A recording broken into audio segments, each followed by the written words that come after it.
No whiteboard series for this one, boys. We're gonna do, at the very least, I'm gonna put the names of each movie that I talk about in the bottom description or in the comments section as we go through, and I will name each film clearly and succinctly as we go through it, because this is going to be the August season of movie watching. Yes, it is a season on its own, just like June was, just like July was, and I didn't realize how deep the field was in the August film watching season until I started to scratch it out and think about it. This is a very rich season of movie watching. There's a change from the other summer months. A couple of changes. You will notice a complete disappearance of Twilight Zone episodes, which were very heavy in June and in July. In fact, we finished off July with The Midnight Sun. Just barely got that one in there. But you won't see any must-watches in this for this month. Also, the summer camp stuff you start to see should be out at this time. Now, the only exception would be if a Friday the 13th fell in August. The last time that happened was 2018.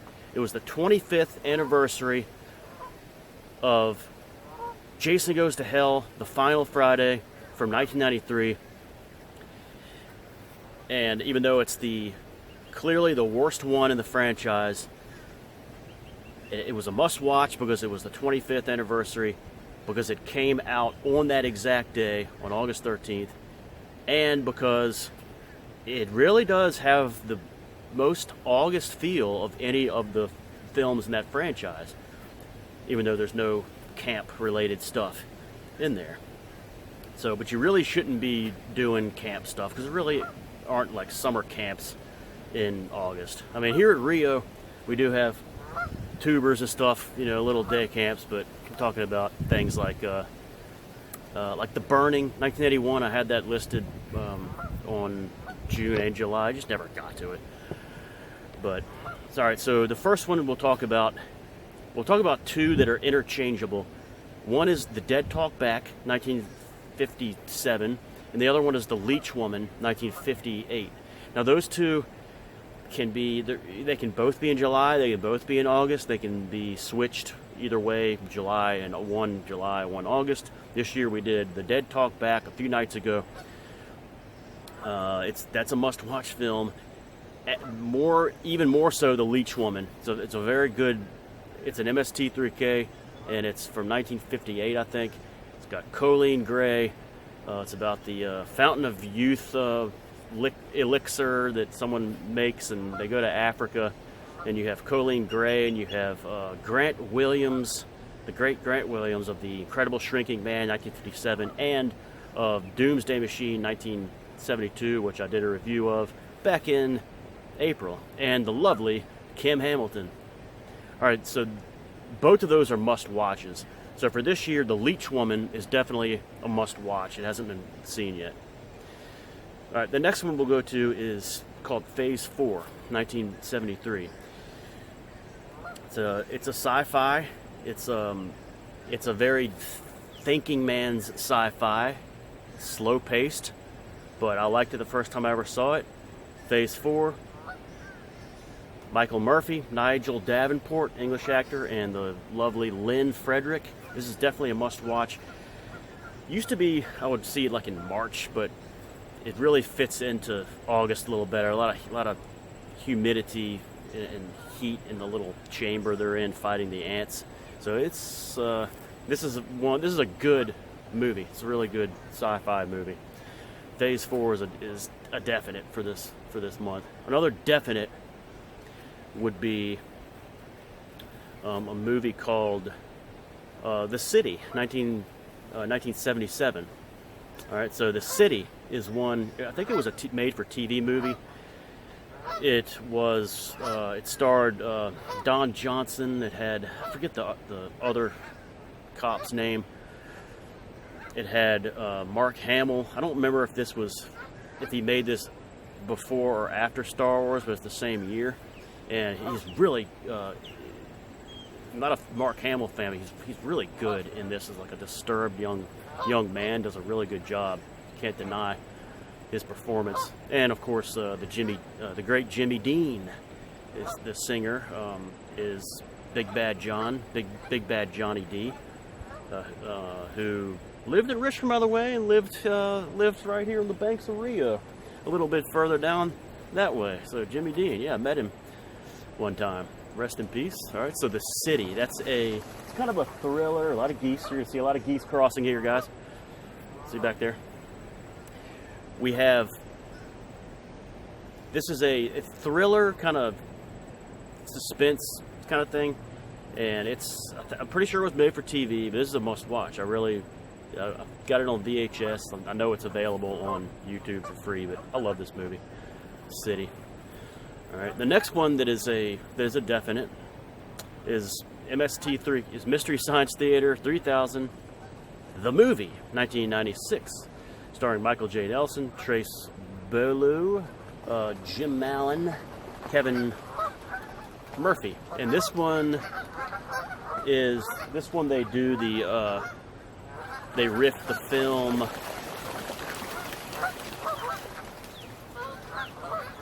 This Island Earth. Told you there's a lot of geese. This Island Earth, 1956 or something like that, which is actually a pretty good movie. And so that's the film they do, and they have some pretty decent plot. That is the movie. This is the only one where the actors in the movie that they riff are not counted for the cast list. Okay, because it's the cast. The movie is MST3K. It's about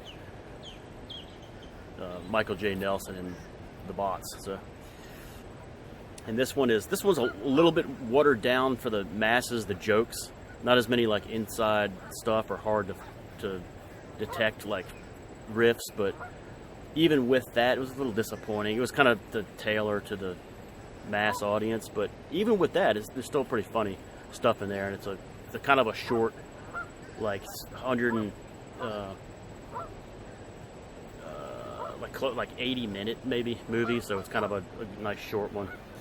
So that's another must-watch. And the next one that's a definite. It's called Boggy Creek 2, and the legend continues. 1985. This is another one that's set up kind of like the Leech Woman, has some real kind of swampy scenes in there, and it's set up well for like a post-Rio visit. Boggy Creek 2 and the legend continues, 1995, with Charles B. Pierce, director, producer, lead actor, dictator for life, they say. And of course the Pierce family is in this. The lovely Serene Headon, singing those panties, and then Jimmy Clem, the guy who lives on the Rio. So that's like a perfect Rio movie, Rio-related movie. Really, really funny. It's MST3K, and it's really funny.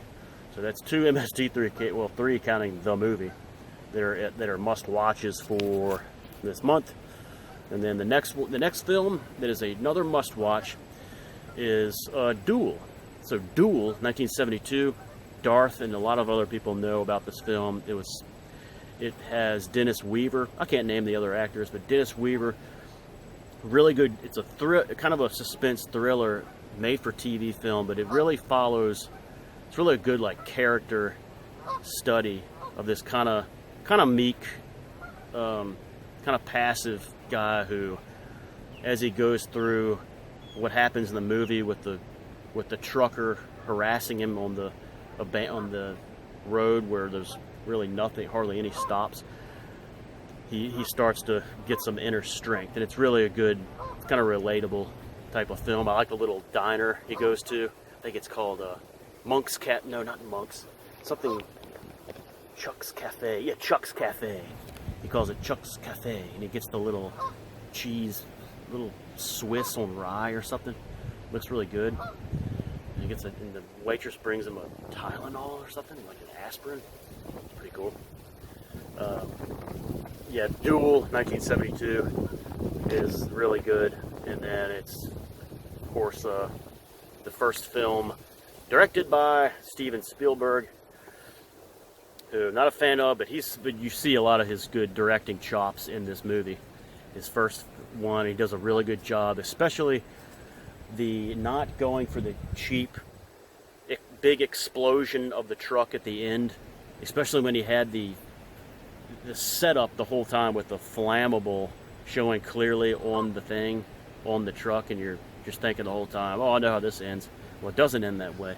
So it took a lot of restraint, so I had a lot of respect for Mr. Spielberg for doing that. It's really, you just see Dennis Weaver kind of looking out over the cliff. Really good movie. Duel, 1972, free on YouTube, I'm pretty sure. Next one that is there's a lot of movies here, guys, and you'll notice there's a lot of different genres as well. It's not like horror, sci-fi. There's a lot of different genres. Speaking of that, the next one that I have is Swingers, 1996. Jon Favreau, Ron Livingston, Vince Vaughn, and others. Heather Graham. This one, even though, I think some of it takes place maybe in the summer, but it ends, the last part is like December, there's a calendar, and he's circling when he's going to call the girl that he gets the number from, Heather Graham, but Jon Favreau, but it was like December the 11th or 10th or something like that. So it's actually more like a December kind of film, but it's in California, and it's kind of hot, and it's just, I don't know, it's kind of a late August watch for me. Good movie about friendship and kind of finding their way into acting, Hollywood, and stuff like that. So really, and of course the phone call scene, which will always live in infamy with Jon Favreau. Hilarious. All right, as you can see, a lot of different films. Are there any more? There are. I think there's like only one left that's a must-watch. No, there's two left. So there's two left. They're both 80s horror. One is called The Prey, 1984. Okay, this is Deb Thurston, Gail Gaines. Okay, so you got Gail Gaines from Hot Moves, the waitress in Hot Moves at the bowling alley. You got Jackson Bostwick, and then you have Jackie Coogan, this is a posthumous film appearance. He had died right before the release of this, The Prey. It is 1984. It is a hell of an intriguing thing to think about what kind of film, what kind of time this got on the silver screen, if any. It is heavily like a lot of muffled discussions, a lot of filler, a lot of stock footage, which I've uploaded before. It's a little bit more of a fall or spring type of young adult, maybe college, camping type of film. It's really, it really feels more like kind of an early fall thing, but I was watching in August. This one's going to get a full review. This is one of my favorite films, one of my favorite horror films. It's just for the atmosphere alone, it's awesome. I love The Prey, 1984. Really one to look forward to with confidence, boys. The next one is the last one. Last but not least, another horror from the 80s. Blood Beach, 1980. This is always August. David Huffman of Wolf Lake, which I've uploaded the full film to YouTube. Mariana Hill of what was the Eastwood movie, High Plains Drifter, where he got rapey. She was in that, 1973. Mariana Hill. Those are the two main actor and actress. Daryl Fetty, of course, as Hoagie. You got John Saxon, the great John Saxon. Burt Young, Otis Young. I could go on and on and on. Blood Beach, 1980. Great August movie. Last year I did two viewings, one in June, one in August. It's fine, but it didn't really... not one that I want to watch that, twice and that close together, so didn't do that this year, but gotta go Blood Beach. That's a lot of films, guys, for must-watches. That is a lot of films. That is 1, 2, 3, 4, 5, 6, 7, 8, 9, 10. So 10 films that are must-watches. I can't think of any more. So there's only a few I can think of that are in the others category. One would be like Office Space, 1999. Don't ask why, but it's just one that, another one with Ron Livingston. But that's kind of on the bottom. And then a couple more. Notice there's still no Twilight Zone. It's just gone. So it's pretty much over. Maybe After Hours, 1962. The one about the department store. If, you know, might slide that one in there. But so there's two others that are almost must-watches now for August. One is Bog, 1979. I had this one in June, so Bog, 1979. Aldo Ray, Marshall Thompson, Gloria DeHaven. Just phenomenal late 70s sci-fi monster movie.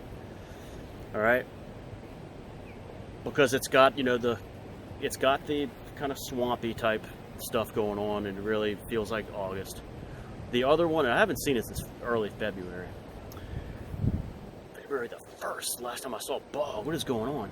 And the last one is 4D Man, 1956. I can't name the other actors in it off the top of my head, but this one is another VHS, and I really like 4D Man. It's kind of, it got some scary stuff in there for 1956.